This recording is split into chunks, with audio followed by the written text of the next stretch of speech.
Sir నమస్తే అండి. Sir మీ సమస్యల్ని చూసి ప్రతిసారి మేమే కవర్ చేస్తూ ఉన్నాం. బట్ ఆఖరికి ఇప్పుడు నిరసన కార్యక్రమానికి వచ్చేసారు. సార్ మరి ఏంటి పరిస్థితి నెక్స్ట్ ఎలా ఉండబోతుంది? ఏంటంటే సిచ్యువేషను కొంచెం చేదాటినట్టుగానే కనపడతా ఉంది. ఎందుకంటే ఈరోజు నిరసన కార్యక్రమం చేపట్టారు, అది కూడా కలెక్టరేట్ ముందు. సార్ అంటే దశల వారీగా మీ ప్లాన్స్ గవర్నమెంట్ మీద మీ నిరసన కార్యక్రమం తెలియజేస్తూ ఉన్నారు. మరి ప్రభుత్వం ఇంతవరకు దీని మీద ఒక నిర్దిష్టమైనటువంటి ఒక నిర్ణయాన్ని ప్రకటించలేదు. ఇంకోటి ఏంటంటే ఏదైతే కేసు వేసిన వాళ్ళకి మాత్రం సెటిల్ చేశారు. మరి మీరు కూడా కేసుకు సిద్ధంగా ఉన్నారా? మీరు కూడా కోర్టును ఆశ్రయించే పరిస్థితి ఉంది. ఎందుకంటే కోర్టు మొట్టికాయలు వేస్తేనే బకాయిలు చెల్లిస్తామని ఈ ప్రభుత్వం నిర్ణయం తీసుకుంటే మరి డెఫినెట్లీ మీరు కోర్టును ఆశ్రయించాల్సిందే. ఏంటి సార్, ఏం చేద్దాం అనుకుంటున్నారు? ముందుగా మాకు అంటే మార్చి 24 నుండి రిటైర్ అయినటువంటి మా సమస్యలను ప్రత్యేకించి మీరు ఎక్కువ ఫోకస్ చేస్తున్నారు. అందుకోసమని మీ యోయో ఛానల్ వారికి ప్రత్యేక ధన్యవాదాలు, కృతజ్ఞతలు. మనం 10 రోజుల కింద కలుసుకున్నాం. అప్పుడు కూడా చాలా విషయాలు మాట్లాడుకున్నాం. ఆ రోజుకు ఈ రోజుకు ఒక బెత్తెడు కూడా జరగలేదు. మరి ఆనాడు జరిగినటువంటి కార్యక్రమంలో భాగంగా ముందుగా నోటీస్ ఇచ్చి మీరు ఒకవేళ తొందరగా పరిష్కారం చేయకపోతే 17వ తారీఖు నాడు లంచ్ మోషన్ లోపల లంచ్ సమయం లోపల నల్ల రిబ్బన్లు పెట్టుకొని మీకు నిరసన ప్రదర్శిస్తాం అని చెప్పడం జరిగింది. ఏమాత్రం కదలిక లేదు. ఆ సందర్భంగానే ఇక్కడ ఈ కార్యక్రమం జరుగుతుంది. మీరు ఇంతకుముందు ఒక ప్రశ్న అడిగారు, కోర్టుకు వెళ్ళిన వారికి అనేటటువంటి ప్రశ్న అడిగారు. నాకున్నటువంటి సమాచారం ప్రకారం 3500 మంది కోర్టుకు వెళ్ళారు. అంటే మేము 25,000 మంది రిటైర్ అయినాం. మార్చి 24 నుండి ఈ రోజు వరకు దాదాపుగా 25,000 మంది రిటైర్ అయినాం. దాంట్లో కొందరు బాగా కష్టాలు బాధలు ఉన్న వాళ్ళు ఏం చేశారు, 3,500 మంది కోర్టుకు వెళ్ళారు. దాంట్లో మొన్న ఒక జడ్జిమెంట్ వచ్చింది, దాదాపు 750 మంది కోసం ఒక జడ్జిమెంట్ వచ్చింది. ఆ జడ్జిమెంట్ కూడా చాలాసార్లు కంటెంప్ట్ అయిపోయిన తర్వాత ఆ జడ్జిమెంట్ వచ్చింది. కానీ ఈ బర్రె తోలు ప్రభుత్వం ఏం చేసిందో తెలుసా? మొత్తం మందికి ఇస్తా అని చెప్పి దాంట్లో 250 మందికే ఇచ్చింది. మిగతా వాళ్ళని తిరిగి పక్కకు పెట్టేయడం జరిగింది.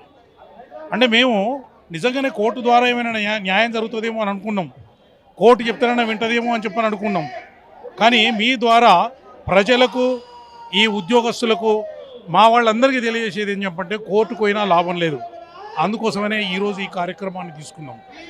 అంటే కోర్టు చెప్పినా నువ్వు వింటలేవు అని చెప్పంటే నీకు బర్రె తోలు కాదు, ఏనుగు తోలు ఉందన్నమాట. అంటే నువ్వు వినడానికి సిద్ధంగా లేవు. అంటే నీ మీద పోరాటం చేస్తే, ఉద్యమం చేస్తే తప్ప నువ్వు వినేటటువంటి పరిస్థితి లేదు. అందుకోసమనే ఈరోజు రాష్ట్ర స్థాయి లోపల అన్ని ఊర్లలో కానీ, అన్ని మండలాల్లో కానీ, అన్ని డివిజన్లో కానీ, అన్ని జిల్లాల్లో కానీ, ఇక్కడ ఉన్నటువంటి రాష్ట్ర స్థాయి లోపల కానీ 15 లక్షల మంది ఈరోజు తమ నిరసన వ్యక్తం చేస్తున్నారు. ఈరోజు కూడా మేము కలెక్టర్లకు, హెచ్ఓడీలకు అందరికి కూడా మేము మెమరాండం ఇవ్వబోతున్నాం. మరి ఈ రోజుతోనైనా మరి ప్రభుత్వం లోపల ఏమైనా చలనం వస్తుందా రాదా అనేది మరి మాకైతే కొంచెం డౌటే ఉంది. కానీ రావాలని మేము కోరుకుంటున్నాం. ఎందుకంటే అంటే ప్రభుత్వము ఉద్యోగులు వేరువేరు కాదు.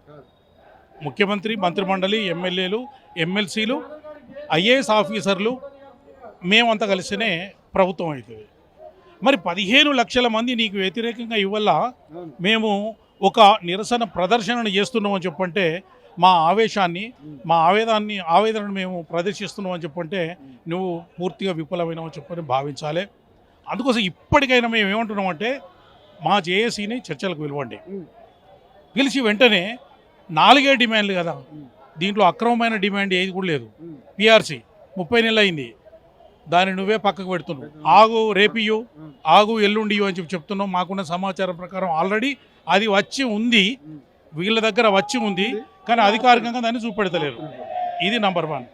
రెండోది ఏంటంటే మేము మార్చి నుండి రిటైర్ అయినటువంటి వాళ్ళం దాదాపు ఇప్పటికి 300 మంది చనిపోయినరు. ఒక దాదాపు 1000 నుండి 2000 మంది బెడ్ల మీద ఉన్నారు చనిపోవడానికి సిద్ధంగా. వాళ్ళ డబ్బులు ఇమ్మంటున్నాం కదా. నిన్న కూడా ఒకతను చనిపోయిండు పాపం. నిన్న ఆయన బహుశా నరేందర్ రెడ్డి ఉన్నట్టున్నాడు. ఆయన నిన్న కూడా చనిపోయిండు. మరి దీనిలో తప్పే ఉన్నది? ఇది ప్రభుత్వం ఎంత న్యాయం, ఎంత దుర్మార్గం. మరి మూడో ముచ్చట ఏంది, వాళ్ళు సిపిఎస్ వాళ్ళు ఉన్నారు. వాళ్ళు ఏమంటున్నారు, మాకు ఓపీఎస్లకు తీసుకురండి, మేము 40 ఏళ్ళు సర్వీస్ చేసిన తర్వాత మేము బతకాలి ఎట్లా, మరి కొన్ని సంవత్సరాల పాటుగా కొన్ని దశాబ్దాల పాటుగా పోరాటం చేసిన తర్వాత పెన్షన్ వచ్చింది కదా, అది ఇంప్లిమెంట్ చేయమంటున్నారు. ఇంకోటి ఏంది, దశాబ్దాల పాటుగా వచ్చేటటువంటి హెల్త్ కార్డు నిమ్మని చెప్పని అడుగుతున్నాం. నువ్వు చెప్పిందే కదా. మేనిఫెస్టోలో పెట్టినవి కూడా మీకు చేయకపోతే ఇంకేమే సార్? అసలు అది మేనిఫెస్టో అనేటటువంటిది నిజంగా చెప్పాలంటే నాలుగు గిక్కుంటాను కూడా పనికిరాదు. ఎందుకో మేనిఫెస్టోలో పెట్టింది ఏంది, నువ్వు చేసేది ఏంది. ఇంకొకటి మీరు చాలా జాగ్రత్తగా గమనించండి, రేవంత్ రెడ్డిది 2 నాలుకల ధోరణి. ఒకటి బంగారు తెలంగాణ వెలిగిపోతుంది చూడు, వెలిగిపోతుంది అంటాడు. మళ్ళీ డబ్బులు లేవు, మీరు ఏం అడిగినా కానీ నా దగ్గర డబ్బులు లేవు, ఆ ఉద్యోగస్తులు ఏం చేస్తారా, నన్ను కోసుకొని తింటారా. సార్ సరే, ఇప్పుడు నా దగ్గర డబ్బులు లేవని అంటున్నారు, మరి మీరు క్వశ్చన్ చేయట్లేదే. ఎందుకంటే ఇప్పుడు 4th సిటీ కట్టడానికి డబ్బులు ఎక్కడి నుంచి వస్తున్నాయి, మరి మూసీ సుందరీకరణకి 1,50,000 కోట్లు ఎక్కడి నుంచి వస్తున్నాయి, తర్వాత గాంధీ విగ్రహానికి ఆ గాంధీ సరోవర్కి దాదాపు 7,000 కోట్లు ఎక్కడి నుంచి వస్తున్నాయి, ఇవన్నీ మీరు ఎందుకు అడగలేకపోతున్నారు? అయితే వాస్తవంగా మేము ఇవన్నీ మాకు తెలుసు, ఇవన్నీ కూడా క్వశ్చన్ చేయొచ్చు. కానీ మా లోపల ఒకటి, ఇంతకాలం పాటుగా మేము ప్రభుత్వం చెప్పేటటువంటి అధికారపరమైనటువంటి విషయాలు వినుకుంటూ వాటిని పాటించుకుంటూ వచ్చినాం. అధికారుల మీద ప్రభుత్వం మీద ఎదురు తిరగడం అనేటటువంటిది లేక మేము అడుగుతలేము. ఇది ఫస్ట్ పాయింట్. నెక్స్ట్ పాయింట్ ఏంటంటే, ఆ ప్రశ్నించడం మొదలు పెడితే మా ఇష్యూ పక్కదారి పడుతుంది. మేము ఆ విషయాలు ముందరికి తీసుకొచ్చిన తర్వాత మా ఇష్యూ అవునా నీకెందుకు అని చెప్పండి. ఇప్పుడు సపోజు అర్హులకు మాత్రమే పెన్షన్లు ఇవ్వమని చెప్పని మేము ఉంటాం. క్వశ్చన్ ఉంది సార్, మరి డబ్బులు లేవు, నన్ను కోసుకు తిన్న రూపాయి రాదన్నప్పుడు మరి వీటికన్నిటికీ డబ్బులు ఎక్కడి నుంచి వస్తున్నాయి? మీ జస్ట్ 12,000 కోట్లే కదా మీకు చెల్లించాల్సినవి. సో అవి ఎంతసేపు, ఇప్పుడు దాదాపు 3,47,000 కోట్ల రూపాయలు అప్పు చేశారని అంటున్నారు, ఇంకొక 10,000 కోట్ల రూపాయలు అప్పు చేస్తే మీ సమస్య క్లియర్ కదా. ప్రభుత్వం దగ్గర డబ్బులు లేవు అనేటటువంటిది శుద్ధ అబద్ధం. కేవలము ఈ రేవంత్ రెడ్డి గారు కానీ ఈ ప్రభుత్వం కానీ ఏమనుకుంటుందని చెప్పంటే, మీతోని మాకు ఏ మాత్రం కూడా ఎఫెక్ట్ పడదు, మాకు ఓట్లే కావాలి, మీరు మీరు పిడికెడు మంది కానీ నాకు కోట్ల మంది ఓట్లు వేస్తారు కదా. ఇంకొకటి ఆయన వ్యూహం ఏముంది అని చెప్పంటే, మేము ఒకవేళ రాంగ్ స్పెల్ట్ అయితే, మేము అనర్హులకు రైతు బంధు ఇస్తున్నారని కానీ అనర్హులకు పెన్షన్ ఇస్తున్నారని చెప్పని ఒకవేళ మేము అంటే, ప్రజలారా చూసినరా, వాళ్ళకేమైనా పైసలు ఇవ్వాలన్నట, మీకు ఇవ్వద్దట అని చెప్పని మమ్మల్ని అంటే క్షేత్రస్థాయి నుండి మమ్మల్ని రెచ్చగొట్టుకోవడానికి ఇది ప్రయత్నం చేస్తున్నాడు. అందుకోసం మేమేమంటున్నామంటే, న్యాయమైనటువంటి మా కోరికలు తీర్చమని మాత్రమే మా లిమిట్స్ లోపల మేము అడుగుతున్నాం. మా డబ్బులు దీంట్లో ఏది కూడా నీ డబ్బు లేదు అంటే, మా డబ్బులు మాకు ఇవ్వడానికి నీకు మనసు ఒప్పుతలేదు, చనిపోయినటువంటి వ్యక్తులను చూస్తే నీకు మనసు ఒప్పుతలేదు, హాస్పిటల్లో ఉన్నటువంటి వ్యక్తులను చూస్తే మనసు ఒప్పుతలేదు, అదృశ్యమైపోయినటువంటి వ్యక్తులను కూడా చూస్తే నీకు మనసు ఒప్పుతలేదు. లాస్ట్కు బాబు మేము నిరసన వ్యక్తం చేస్తున్నాం, జేఏసీ తరఫున 15 లక్షల మందిమి 206 సంఘాల వాళ్ళము అందరం కలిసి నిరసన వ్యక్తం చేస్తున్నాం, నిరాహార దీక్షలు చేస్తాం, అవసరం ఉంటే పెన్ డౌన్ చేస్తాము, ఆ తర్వాత సమ్మె చేస్తామన్నా కానీ నీకు ఇంత ఏమాత్రం చలనం లేదంటే ఏమన్నట్టు. అంటే నా ఉద్దేశం లోపల కోర్టులు జోక్యం చేసుకుంటే తప్ప మీ సమస్య క్లియర్ అయ్యే పరిస్థితి కనపడతలేదు. అంటే కోర్టు నిజంగానే మొన్న చెప్పింది కదా, కంటెంప్ట్ ఆఫ్ కోర్టు కింద నేను జైలుకు పంపిస్తా అన్నది. ఏమని చెప్పిండు మా గౌరవ సుల్తానియా గారు, ఈ 9వ తారీఖు నాడు ఇస్తా అని చెప్పన్నాడు. ఎంతమందికి ఇచ్చిండు? 200 మందికి ఇచ్చిండు. మిగతా వాళ్ళని చేసి పెండింగ్లో పెట్టిండు. ఆ తర్వాత ఆయన స్టోరీ ఆయన చెప్పుకున్నాడు. ఏమని, నా దగ్గర పైసలు లేవు, నేను చీఫ్ సెక్రటరీకి లెటర్ రాసిన, ఆయన ముఖ్యమంత్రికి లెటర్ రాసిండు, ఆయన ప్లానింగ్ కమిషన్ లెటర్ రాసిండు, లేకపోతే ఆయన వరల్డ్ బ్యాంక్ అప్పు కోసం లెటర్ పెట్టుకున్నాడు. ఇదే కావచ్చు బహుశా. లేకపోతే కోర్టు చెప్పినటువంటి విషయాన్ని కూడా నువ్వు ఎందుకోసం అని చెప్పని అమలు చేస్తలేవు. ఇంకా గమ్మతైన విషయం ఏంటంటే, ఇది ఒక్కటే కాదు, ఇంకా చాలా ఇష్యూలు కోర్టులో ఉన్నాయి. మరి కోర్టు చెప్తేనే వింటావా? అంటే నువ్వు ప్రభుత్వానికి కాదా? ఇప్పుడు ప్రభుత్వ వ్యవస్థ అంటే మన రాజ్యాంగం ప్రకారంగా శాసన నిర్మాణ వ్యవస్థ, కార్యనిర్వాహక వ్యవస్థ, ఆ తర్వాత న్యాయ వ్యవస్థ. శాసనాలు తయారు చేసిండ్రు, నీకు కార్యనిర్వహణ అప్పచెప్పిండ్రు, నీ పన్ను చేసుకోవాలి న్యాయంగా. కానీ న్యాయ వ్యవస్థ చెప్పిన తర్వాత కూడా వింటలేవు అంటే ఏమన్నట్టు నీ పద్ధతి?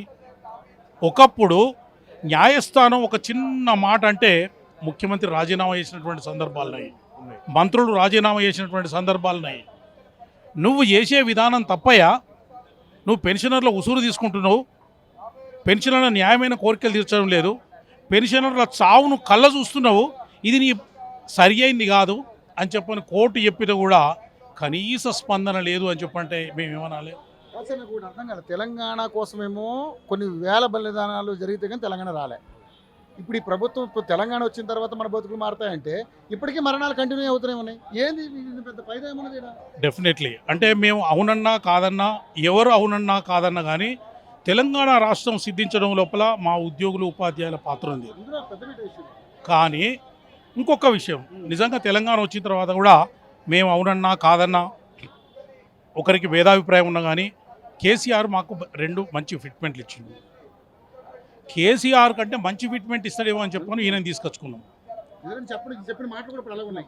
మాటలంటే మామూలు మాటలు లేదు, బెల్లం వేయకుండానే బూరెలు వండి పెట్టిండు. బెల్లం అవసరం లేదు, బూరెలు తయారు చేసిండు, వాడితోనే పునుగులు తయారు చేసిండు, వాడితోనే గారెలు తయారు చేసిండు, ఆహా ఓహో అనిపించిండు.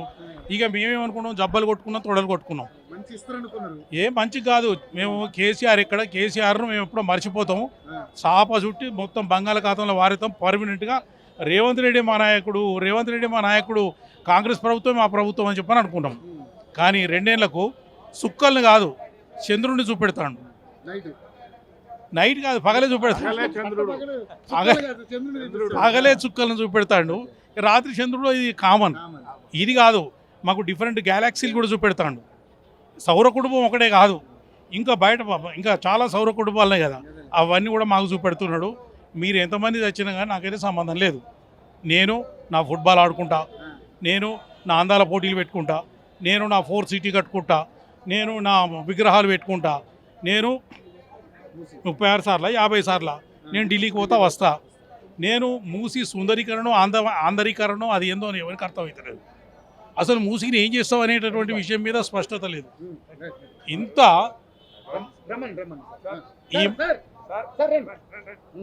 ఈ మాదిరిగా అసలు ఆయన ఏం చేస్తున్నాడో ఆయనకు అర్థమైతే లేదు, నాకు తెలిసి అంటే మాకైతే అర్థమైతే లేదు. ఎందుకంటే మేము 42 ఏళ్ళు నౌకరీ చేసినాం, మాకు కూడా అంతో ఇంతో సామాజిక చైతన్యం ఉంది, మేము కూడా ప్రజా సంఘాలలో పనిచేసినాం.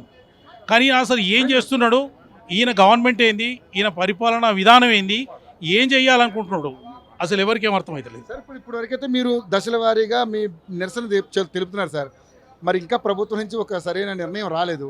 మీరేదో అసెంబ్లీ ముట్టడి అన్నారు, మరి అలాంటి కార్యక్రమాలు ఇంకా ఈ ఒత్తిడి తీసుకొచ్చే కార్యక్రమాలు అని చేయబోతున్నారా? అయితే నిజంగా చెప్పాలంటే ఈరోజు జేఏసీ తీసుకున్నటువంటి కార్యక్రమం, 2006 సంఘాలు ఉన్నటువంటి జేఏసీ తీసుకున్నటువంటి కార్యక్రమం, మార్చి 24 నుండి రిటైర్ అయిన 25,000 మంది సెపరేట్గా మేము ఈ రిటైర్డ్ ఎంప్లాయీస్ అసోసియేషన్ తెలంగాణని మేము వేరే సెపరేట్గా పెట్టుకున్నాం. మేము దీంట్లో అఫిలియేషన్ తీసుకోలే, ఈ సంఘం లోపల మా అఫిలియేషన్ తీసుకోలే. కానీ ఈ జేఏసీ వాళ్ళు మా సమస్యను తీసుకున్నారు, మా సెకండ్ ఐటమ్ పెట్టారు. అందుకోసమని ఈ సందర్భంగా ప్రత్యేకించి వాళ్ళకు ధన్యవాదాలు, చాలా చాలా ధన్యవాదాలు. ఎందుకంటే 7వ తారీఖు నాడు మేము వాళ్ళ సమావేశానికి వెళ్ళి చెప్పడం జరిగింది, మా సమస్యని చెప్పడం జరిగింది. ఆ వెంటనే మా సమస్య 2వ ప్రధాన సమస్య ఆ సమస్యను 2వ సమస్యగా తీసుకోవడం జరిగింది. చాలా చాలా సంతోషం. మేము అఫిలియేషన్ కూడా ఎందుకు తీసుకోలేదని చెప్పంటే, జేఏసీలో అఫిలియేషన్ తీసుకున్న తర్వాత వాళ్ళ కార్యక్రమాలకు మేము అనుబంధంగానే చేయాలి.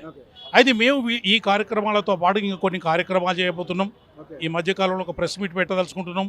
మేము చలో సచివాలయం పెట్టాలనుకుంటున్నాం, చలో రాజ్భవన్ పెట్టాలనుకుంటున్నాం. ఎందుకంటే గౌరవ మరి వీరికి గవర్నర్ గారు కూడా మేము కొన్ని లేఖలు పంపించినాం, మరి వారు కూడా కొంత స్పందించాలి. ఎందుకంటే ప్రభుత్వం అనేటటువంటిది ఎవరి పేరు మీద నడుస్తుంది, గవర్నర్ పేరు మీద నడుస్తుంది.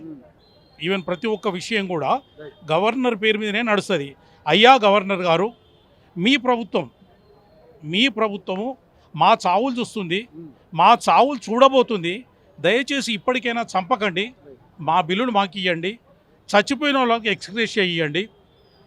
న్యాయమైనటువంటి మా పైసలు మేము బయట అప్పు తెచ్చుకున్న కాడికి వడ్డీ కడుతున్నాం, అందుకోసం మా పైసలు మాకు వడ్డీతో సహా ఇచ్చేటట్టు చెయ్యండి అని చలో రాజ్భవన్, చలో లోక్ భవన్ ఇవన్నీ కూడా చేయాలనుకుంటున్నాం. ఇంకా చాలా కార్యక్రమాలు ఉన్నాయి. ఎందుకంటే వీళ్ళతో పాటుగా అంటే మళ్ళొక్కసారి వీళ్ళ కృతజ్ఞతలు, మీకు కృతజ్ఞతలు. వీళ్ళతో పాటుగా ఇంకా మేము చాలా చాలా కార్యక్రమాలు చేయదలుచుకుంటున్నాం. మా కార్యక్రమాలన్నిటికీ మీ తరఫున, ప్రింట్ మీడియా తరఫున, ఎలక్ట్రానిక్ మీడియా తరఫున, అందరి తరఫున మాకు సహాయ సహకారాలు అందాలని చెప్పని మేము మరొక్కసారి కోరుకుంటున్నాం. Thank you sir. ఏం పేరు సార్ మీ పేరు? నా పేరు గండ్ర రవీందర్ రావు, ఓకే. కరీంనగర్, ఉండేది హైదరాబాద్. Thank you.